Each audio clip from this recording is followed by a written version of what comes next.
అందరికీ నా యొక్క హృదయపూర్వక నమస్కారములు. భారతదేశ రాజ్యాంగము అందరికీ అందుబాటులో సమానమైనటువంటి న్యాయం చేసేందుకోసం త్వరితగతిన న్యాయాన్ని అందరికీ అందించేందుకోసం మనం తయారు చేసుకున్నాం.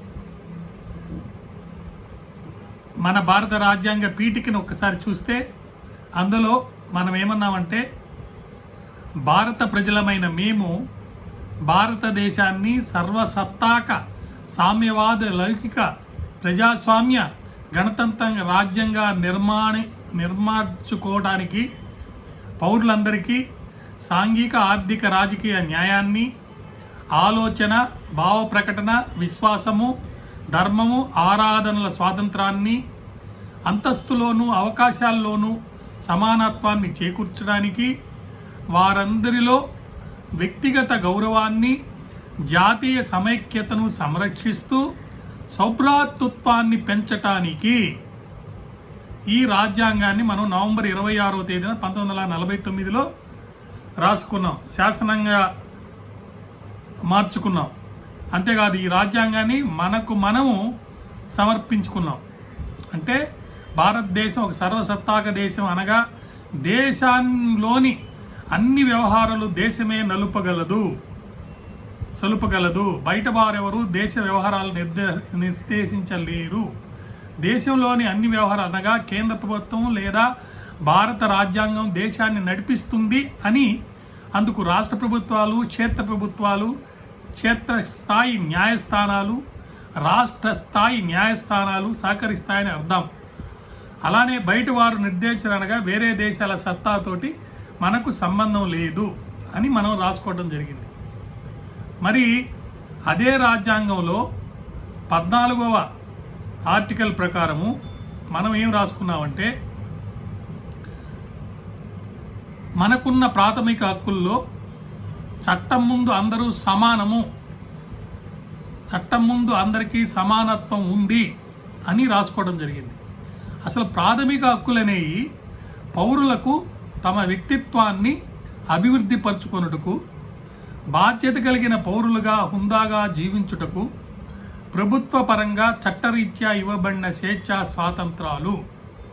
ఇక్కడ ప్రభుత్వం అనగా భారతదేశంలో అధికారం గల అన్ని అంగాలు. వీటిలో భారత ప్రభుత్వం, పార్లమెంటు, భారతదేశంలోని రాష్ట్రాల్లో కల జిల్లా పరిషత్తులు, కార్పొరేషన్లు, పురపాలక సంఘాలు, గ్రామ పంచాయతీలు అన్నీ వస్తాయి. మరి అన్నిటి ముందర ప్రజలందరికీ లేదా దేశ పౌరులందరికీ సమానమైనటువంటి హక్కు, సమానత్వపు హక్కు ఉంది. ఈ సమానత్వపు హక్కు రాజ్యాంగంలోని అధికరణలు 14 నుంచి 18 ప్రకారం ప్రసాదించబడింది. ఈ హక్కు చాలా ప్రధానమైనది. స్వేచ్ఛ సమానత్వాలు ప్రసాదించే ఈ హక్కు కొన్ని విషయాల్ని మనకు గ్యారంటీని ఇస్తుంది. ముందుగా ఇప్పుడు మనం 14వ అధికరణ గురించి మాట్లాడుకుందాం. ఇది ఏం చెప్తుందంటే, చట్టం ముందు సమానత్వం. భారత భూభాగంలో ఉన్న వ్యక్తులందరూ సమానంగా భారత చట్టాల ప్రకారం కాపాడబడవలెను. అనగా ప్రభుత్వము వ్యక్తుల పట్ల కుల, మత, జాతి, బీద, వర్ణ, లింగ భేదాలు లేకుండా పుట్టిన ప్రదేశాల ఆధారంగా ఎలాంటి వివక్ష చూపరాదు. అంటే అందరూ సమానమే అని చెప్పి మరి మనము ఆ ఆర్టికల్ 14లో రాసుకున్నాం. మరి ఈనాడు ఎంతోమంది, ఒకరు ఇద్దరు కాదు, దోపిడీలు జరుపుతున్నారు. బ్యాంకింగ్ వ్యవస్థ, ఆర్థిక వ్యవస్థ వాళ్ళకు అనుకూలంగా ఉంది. పీడన అంటే బ్రిటిష్ వారి తెల్ల దొరతనాన్ని వదిలేసుకొని వాళ్ళని తరిమేసి స్వాతంత్రాన్ని మనం సముపార్జించుకున్నాం. అది కూడా అనేక మంది దేశ నాయకులు లేదా ప్రజానాయకులు వాళ్ళ ప్రాణాలను సైతం త్యాగం చేసి మనకు దాన్ని ప్రసాదించారు. మరి అటువంటి స్వాతంత్రాన్ని మనం ఎలా ఇప్పుడు అనుభవిస్తున్నాము చూస్తే బాధ వేస్తుంది. మరి దేశంలో చూసుకుంటే రెండో అతి పెద్ద జాతీయ బ్యాంక్ ఏంటంటే పంజాబ్ నేషనల్ బ్యాంక్. మరి ఈ పంజాబ్ నేషనల్ బ్యాంకులో జరిగినటువంటి అనేక నేరాలు ఘోరాలు మనం చూస్తే వేల కోట్ల రూపాయలను ముంచి 2018లోనే జారుకున్న నీరవ్ మోడీని మనం ఇండియాకి రప్పించేది కోసం ఎంత ప్రయత్నం చేస్తున్నా జరగటం లేదు. జరుగుతుంది అని చెబుతున్నారు కానీ జరగటం లేదు. ఇప్పుడు కూడా ఒక కోర్టు కొట్టివేసిన వారి అప్లికేషన్ని ఇక్కడికి పంపడానికి లేదని చెప్పి వాళ్ళు వాదిస్తుంటే కాదు వెళ్ళాల్సిందే అని చెప్పి ఒక కోర్టు కొట్టివేసిన ఇంకా ఆయన అప్పీల్కి పోయే దీని మీదనే ఉన్నట్టుగా తెలుస్తుంది. ఈయన నీరవ్ మోడీ అనే ఆయన ఒక వజ్రాల వ్యాపారి. లండన్ కోర్టు ఈయనకి షాక్ ఇచ్చింది.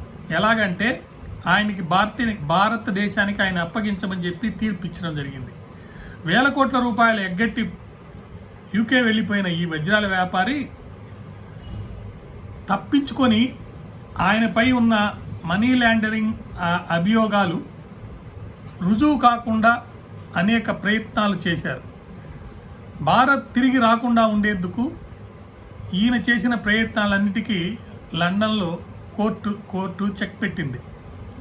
ఆయన ఏమన్నారంటే వాటి వాదనలో నాకు భారతదేశంలో న్యాయం జరగదు, తన మానసిక స్థితి సరిగా లేదంటూ ఆయన చేసినటువంటి వాదనల్ని తోసిపుచ్చింది. 2 ఏళ్లుగా విచారణ కొనసాగిస్తున్న ఈ కేసులో లండన్ కోర్టు గురువారం అంటే ఫిబ్రవరి 25వ తారీఖు నాడు కీలక తీర్పు ఇచ్చింది. అయితే భారత్లో ఈయనకి న్యాయం జరగదు అని ఆయన చెప్తుంటే మరి అలా ఎందుకు జరగదు అని అడిగినప్పుడు దానికి అక్కడ ఉన్న జైళ్ళల్లో ఉన్న సదుపాయాలు సరిగా లేవని కూడా ఒక వాదన చేశాడు. అందువల్ల ఆర్డర్ రోడ్ జైల్లో ముంబై బరాక్ నెంబర్ 12లో నీరవ్ మోదీ కోసం తగిన ఏర్పాట్లు చేసి ఒక సమగ్రమైనటువంటి వివరాలతో మరి సమర్పించడం జరిగింది ఆ కోర్టుకి.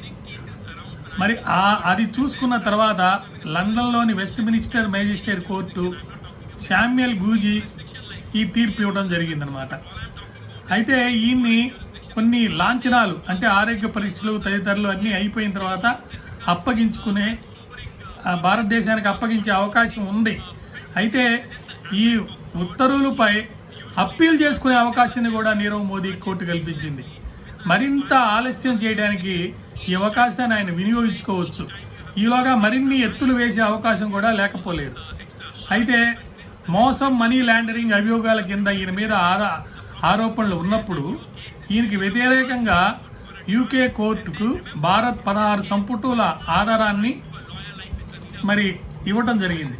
ఇక్కడ మనం ముఖ్యమైన విషయం తెలుసుకోవాల్సింది ఏంటంటే అందరూ చట్టం ముందు సమానమని చెప్పినప్పుడు ఈయనకి అక్కడ జైళ్ళు అంటే భారతదేశంలో జైలు అపరిశుభ్రంగా ఉంటాయి అని విజయ్ మాల్యా, నీరవ్ మోడీలు లాంటి వాళ్ళు మరి వాదన చేసినప్పుడు లేదు మా జైళ్ళు బాగా ఉంటాయని చెప్పి కోర్టులో మన వాళ్ళు వాదించడమే కాకుండా ఆర్డర్ రోడ్లోని జైల్లో 300 చదరపు గడుగుల గదిని గాలి వెలుతురు ధారాళంగా వచ్చేలా ఫ్రెంచ్ కిటికీలతో నిరంతర నీటి సరఫరా గల షవరు పరుపులతో 2019 జూన్లోనే సిద్ధం చేసింది. అంటే ఈ విఐపి నేరగాళ్ల కోసం ఒక జైలు ఎదురు చూస్తూ ఉందన్నమాట. ఇదంతా చూసినప్పుడు మనకు చట్టం ముందు అందరూ సమానమేనా అని ఒక ప్రశ్న ఉత్పన్నం అవుతుంది. సమానమని ఎవరన్నా చెప్తే అది చూసి మనం నవ్వాలనిపిస్తుంది. అది కూడా కాదు, ఈయన మీద సిబిఐ వాళ్ళు రైడ్ చేసిన తర్వాత ఈయనకి సంబంధించి మరి ఈయన మేనమామ మొహల్ చోక్సీల సంస్థలు కార్యాలయాల్లో విస్తృత తనిఖీలు చేసి ఆ తనిఖీల ఆధారంగా అనేక అవకతవకలను 2017 జూన్ తొలి వారంలోనే కనుక్కోవడం జరిగింది.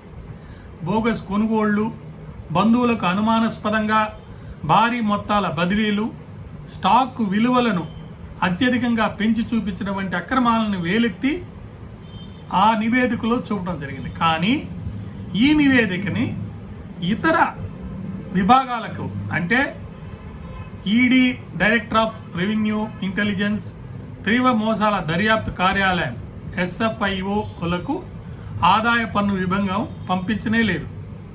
అంటే కేంద్ర దర్యాప్తు సంస్థకి అంటే CBI కూడా పంపలేదు. ఇది కనుక్కుంది ఎవరు? ఇన్కమ్ ట్యాక్స్ వాళ్ళు. ఇన్కమ్ ట్యాక్స్ వాళ్ళు ఇది కనుక్కున్నప్పుడు ఇతర విభాగాలకి ఎందుకు పంపించలేదు అని అంటే అలా సమాచారాన్ని పరస్పరం పంచుకునే పద్ధతి లేదు అని చెప్పటం చూస్తుంటే హాస్యాస్పదంగా ఉంది. ఒకరు చేసే పనితో మరొకరికి ఏమాత్రం సంబంధం లేదు. ఎవరు వాళ్ళు దర్యాప్తులో తెలుసుకున్న విషయాలని వాళ్ళు ఉపయోగించుకొని పరిశోధన చేసుకొని వారి కేసులో మాత్రమే తగు న్యాయం చేసే పద్ధతి ఏమీ లేదు. ఒకరు తెలుసుకున్న చట్ట వ్యతిరేకమైనటువంటి కార్యక్రమాల గురించి ఇతర విభాగాలకి చెప్పాల్సిన బాధ్యత ఉంది. మరి అలా ఎందుకు చెప్పలేదంటే దానికి హాస్యాస్పదమైనటువంటి సమాధానం ఏంటంటే ఇలాంటి సమాచారాన్ని పరస్పరం పంచుకునే పద్ధతి లేదని చెప్పడం ఎంతైనా నివ్వెరపోయే పరిస్థితి ఉంది. ఇలాంటి వాతావరణంలో ఇన్ని లక్షల వేల కోట్ల రూపాయల ప్రజాధనానికి ఎవరైతే మోసం చేసిపోయారో వాళ్ళని పట్టుకొని మరి వాళ్ళ మీద నేరం రుజువు చేసి శిక్ష పడి విధంగా పని చేస్తారనంటే నమ్మశక్యం కావటం లేదు. మానవ హక్కులకి ప్రాధాన్యం ఇవ్వాల్సిందే. కానీ ఆర్థిక నేరాలు ఎవరైతే చేశారో అసలు ప్రజాశాంతికి భంగం కలిగిస్తూ ప్రజా అభివృద్ధికి భంగం కలిగిస్తూ దేశంలో నేరాలు పుంకాలుగా చేసినప్పుడు అటువంటి వ్యక్తులకి ముఖ్యంగా ఎవరైతే ఆర్థిక నేరం చేసి ఆర్థిక వ్యవస్థనే సర్వనాశనం చేసి దాని పీకలు నొక్కేస్తారో అటువంటి వాళ్ళు అటువంటి వాళ్ళ యొక్క మానవ హక్కుల గురించి ఆలోచించేటప్పుడు తప్పక మనము జాగ్రత్తగా చూడాల్సిన పరిస్థితి ఉంది. వేల కోట్ల రూపాయల కుంభకోణాన్ని మరి ప్రభుత్వాలు బ్యాంకీ అధికారుల యొక్క తప్పు వలన అరికట్టలేకపోయాయి.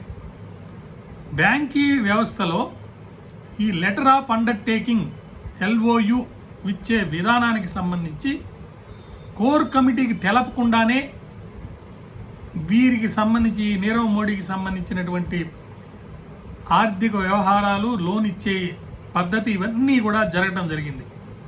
అందువల్ల 150 లక్షల కోట్ల రూపాయలు మనం డిపాజిట్ల కింద జనం ఇస్తే ఆ డబ్బులో నుంచే ఈ నీరవ్ మోడీ లాంటి వాళ్ళకి అప్పులు ఇచ్చారు. మరి ఇలా జనం డబ్బుతోటి వ్యాపారం చేసే వ్యవస్థ బ్యాంకింగ్ కలిగించుకున్నప్పుడు కొన్ని నియమ నిబంధనలు పెట్టుకొని కోర్ కమిటీకి తెలపకుండా పెద్ద లావాదేవీలు చేయకూడదని ఉన్నప్పుడు ఏదైతే దాన్ని కన్నుగప్పి కోర్ బ్యాంకింగ్ వ్యవస్థ కన్నుగప్పి ఈ PNB సిబ్బంది కేవలం కొన్ని కోట్ల ద్వారానే లావాదేవీలు జరిపినప్పుడు దానికి సంబంధించి రాజకీయ నాయకుల యొక్క ఉత్తర్వులు కానీ ఇన్ఫ్లుయెన్స్ కానీ లేకుండానే జరిగింది అని అంటే నమ్మశక్యం కాని పరిస్థితి.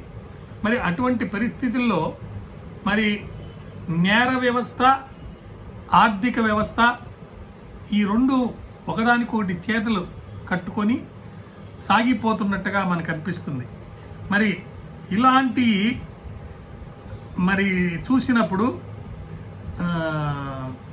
ముఖ్యంగా ఇండియాలో నానావిధ నేరాలు ఘోరాలకు పాల్పడిన వ్యక్తులు వాళ్ళల్లో సుమారు 313 మంది, అందులో 224 మంది భారతీయులు అయినప్పుడు వారికి సంబంధించి రెడ్ కార్నర్ నోటీసులు కూడా ఇంటర్పోల్ ద్వారా ఇచ్చి ఉన్నా కూడా ఇంకా న్యాయం జరుగుతుంది అని ప్రజలు నమ్మే పరిస్థితి రావటం లేదు.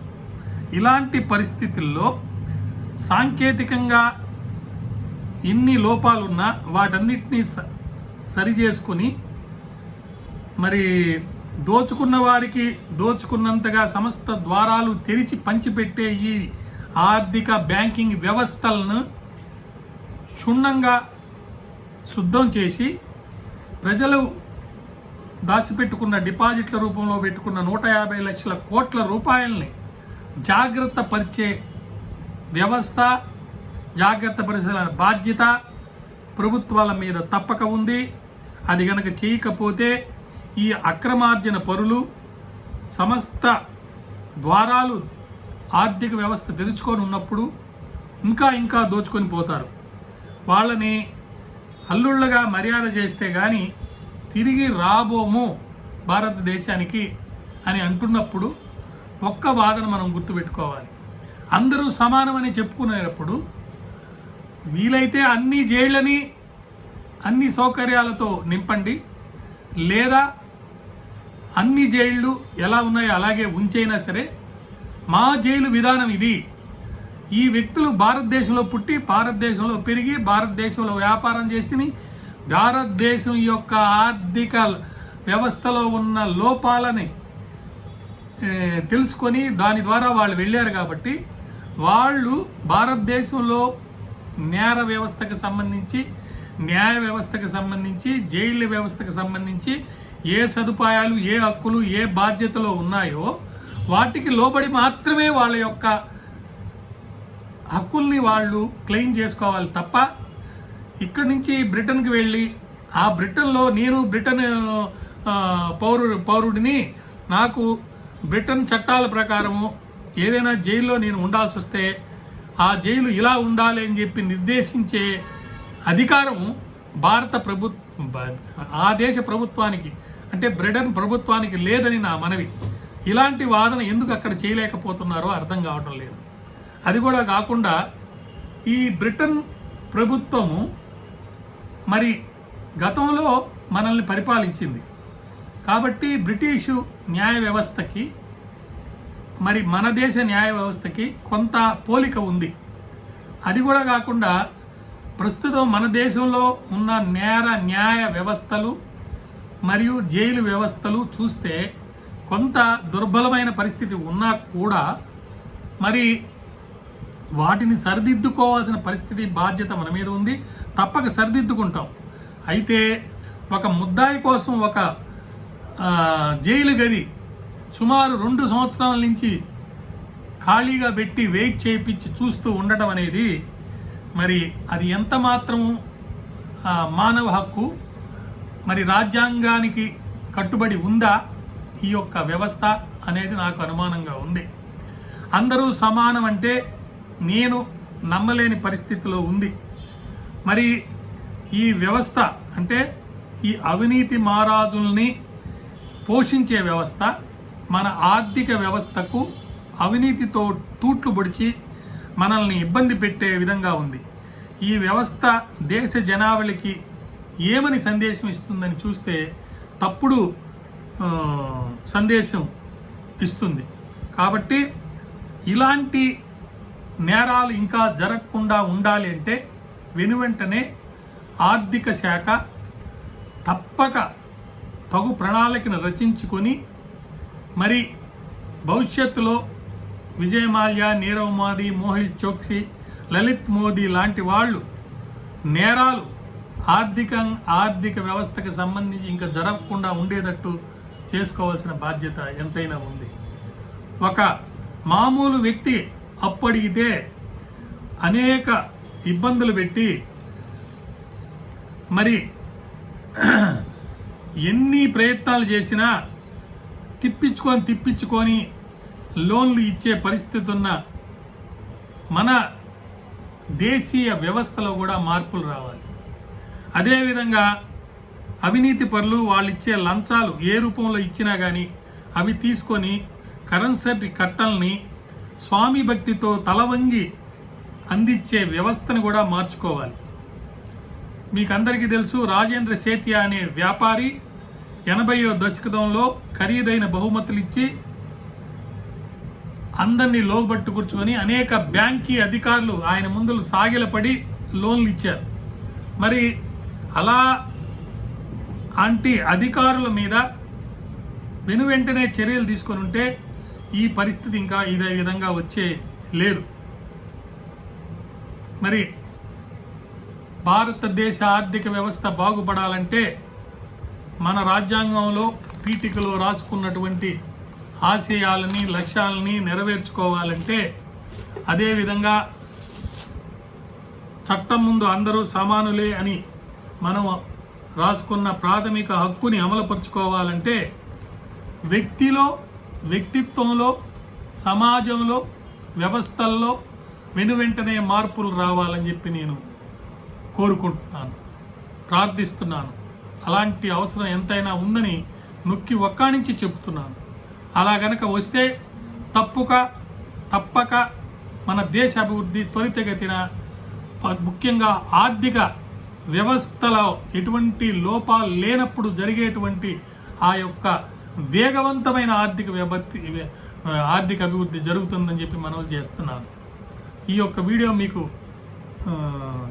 తప్పక నచ్చుతుంది కాబట్టి సబ్స్క్రైబ్ చేయండి, ఇతరులకి చెప్పి సబ్స్క్రైబ్ చేయించండి. మీ యొక్క అభిప్రాయాలను కూడా తెలపండి. అందరూ సమానులే, చట్టం ముందు అందరము సమానము అని నినదించి గట్టిగా అందరికీ చెప్తారని కూడా ఆశిస్తున్నాను. ధన్యవాదాలు.